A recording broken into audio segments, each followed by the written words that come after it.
Assalamualaikum warahmatullahi wabarakatuh. Perkenalkan, saya atas nama Mirna dengan NIM 1057211064421.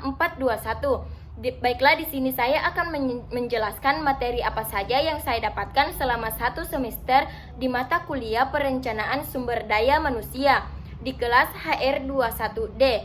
Baiklah, untuk lebih mengefisienkan waktu, saya langsung beralih ke videonya. Baiklah, materi yang pertama, konsep dasar manajemen. Pengertian manajemen. Manajemen adalah proses perencanaan, pengorganisasian, pelaksanaan, dan pengendalian sumber daya seperti manusia, keuangan, waktu, dan material untuk mencapai tujuan yang telah ditetapkan dalam suatu organisasi. Kedua, secara etimologi dapat diartikan bahwa manajemen merupakan suatu proses yang dilakukan oleh individu maupun kelompok dalam upaya koordinasi untuk mencapai suatu tujuan yang telah ditentukan. Secara terminologi, manajemen merupakan sebuah proses perencanaan, pengorganisasian, pengaturan terhadap para anggota organisasi, serta penggunaan seluruh sumber-sumber yang ada secara tepat untuk mencapai tujuan organisasi yang telah ditetapkan. Adapun fungsi manajemen, yang pertama, perencanaan, kedua, pengorganisasian, ketiga, pengarahan dan pengimplementasian, keempat, pengawasan dan pengendalian. Adapun prinsip-prinsip manajemen, yang pertama pembagian kerja, kedua wewenang dan tanggung jawab, ketiga disiplin, keempat kesatuan perintah, kelima kesatuan pengarahan, keenam pengajian pengawal, ketujuh pemusatan, kedelapan hierarki atau rangka pemerintah, kesembilan ketertiban, kesepuluh keadilan dan kejujuran, kesebelas stabilitas masa jabatan dan kepengawalan, dan yang ke-12 prakarsa. Adapun unsur-unsur manajemen atau sarana manajemen.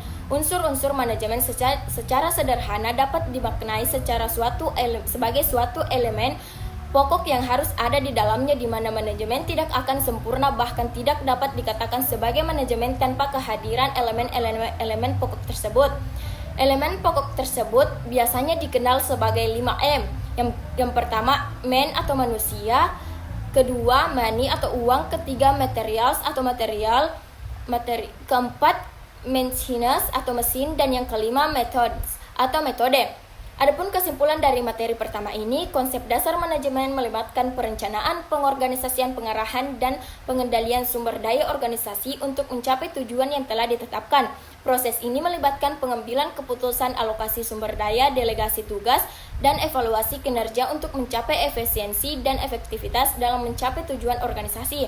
Dengan menetapkan konsep-konsep ini, manajer dapat memimpin dan mengelola organisasi dengan lebih baik. Adapun materi yang kedua yang berjudul konsep strategi SDM dan perencanaan SDM.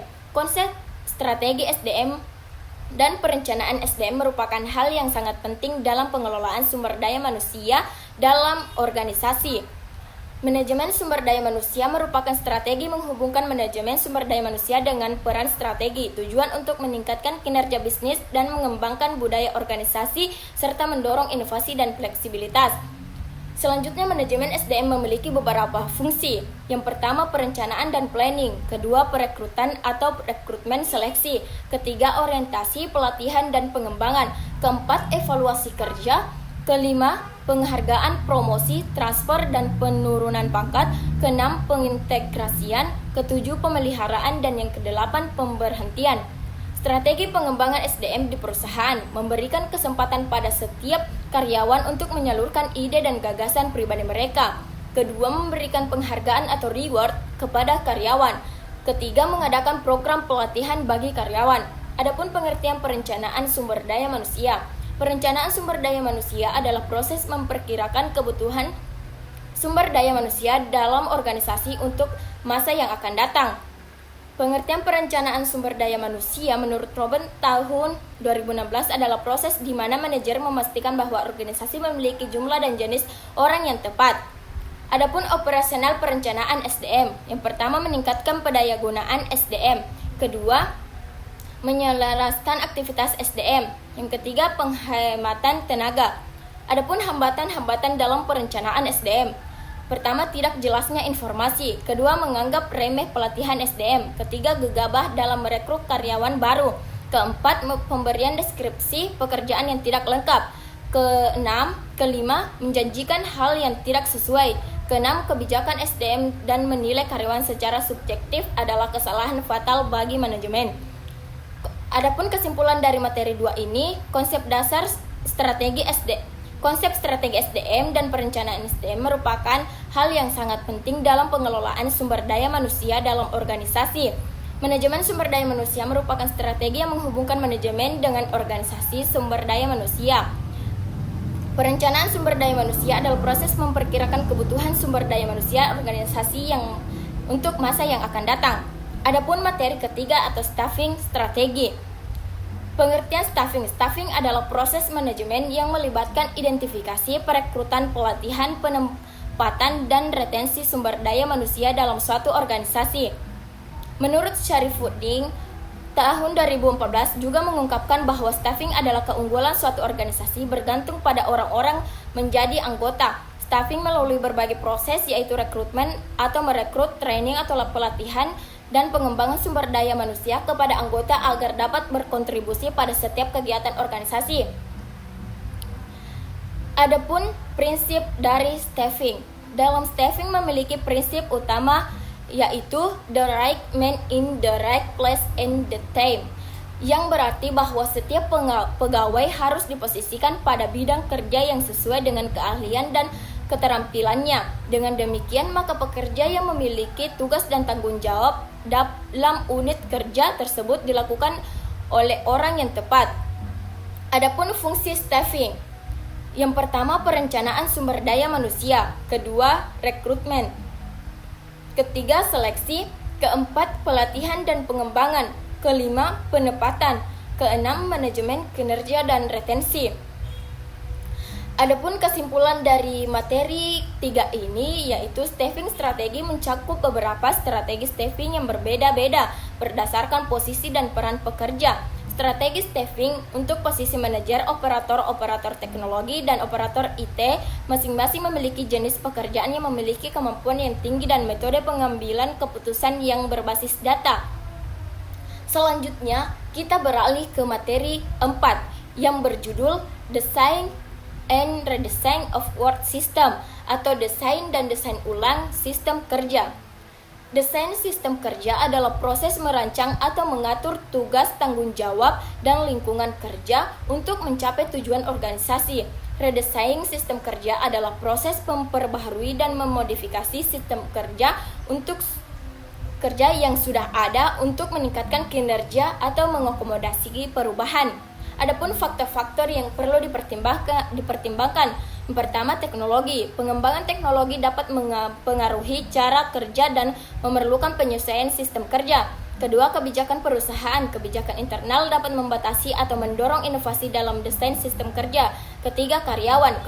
Kepuasan, kesehatan, dan keamanan karyawan harus dipertimbangkan dalam desain sistem kerja.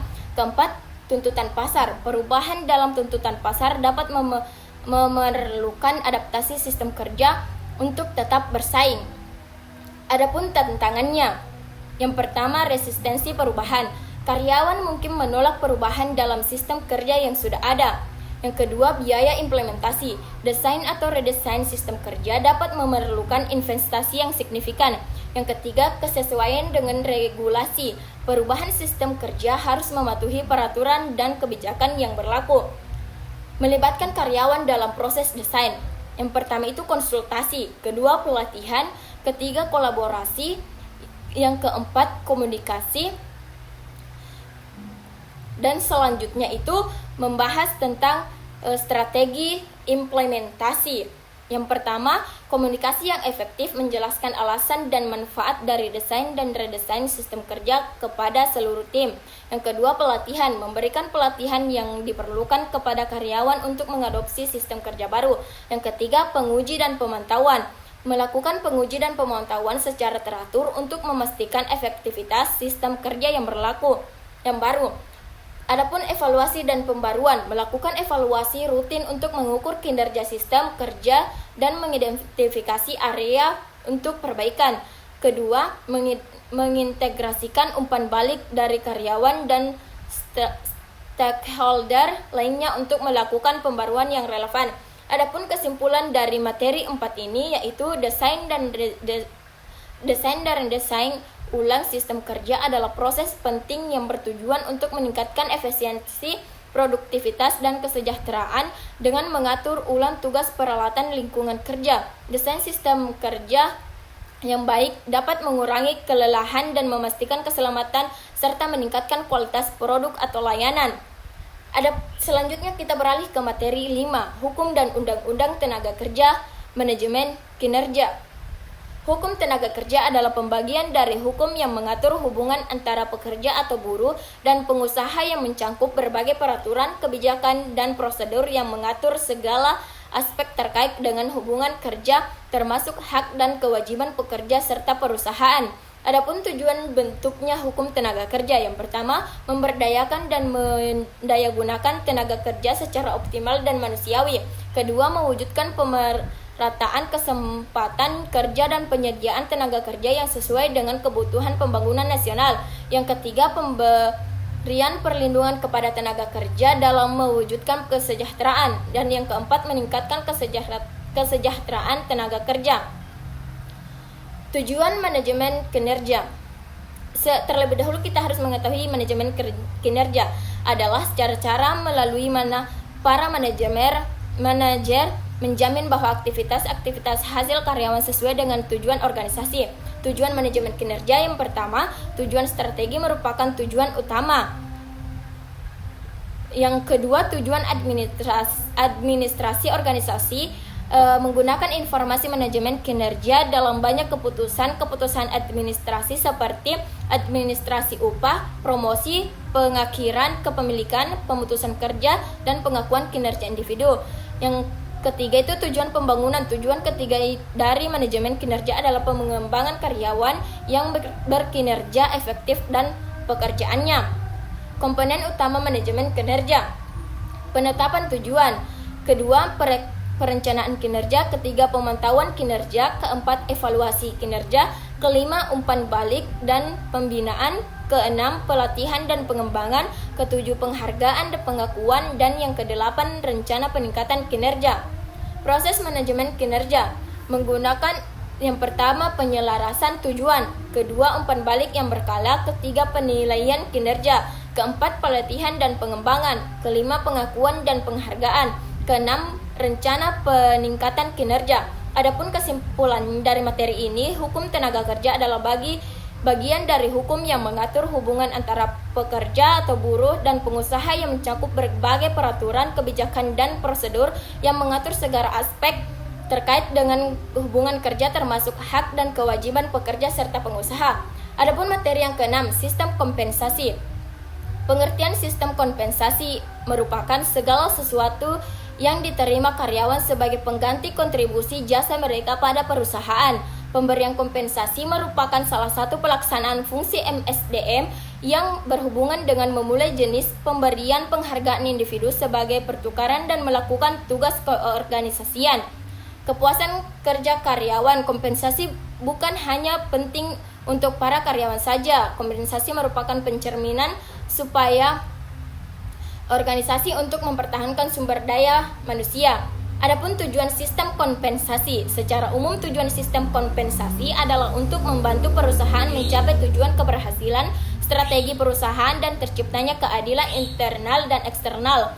Dengan sistem yang baik, ini akan dicapai tujuan-tujuan antara lain: yang pertama, memperoleh SDM yang berkualitas. Kedua, mempertahankan karyawan yang ada, menjamin keadilan, penghargaan terhadap perilaku yang diinginkan, mengendalikan biaya, mengikuti aturan hukum, dan meningkatkan efisiensi administrasi. Adapun komponen-komponen sistem kompensasi, yang pertama gaji, kedua upah, ketiga insentif, dan yang keempat kompensasi tidak langsung.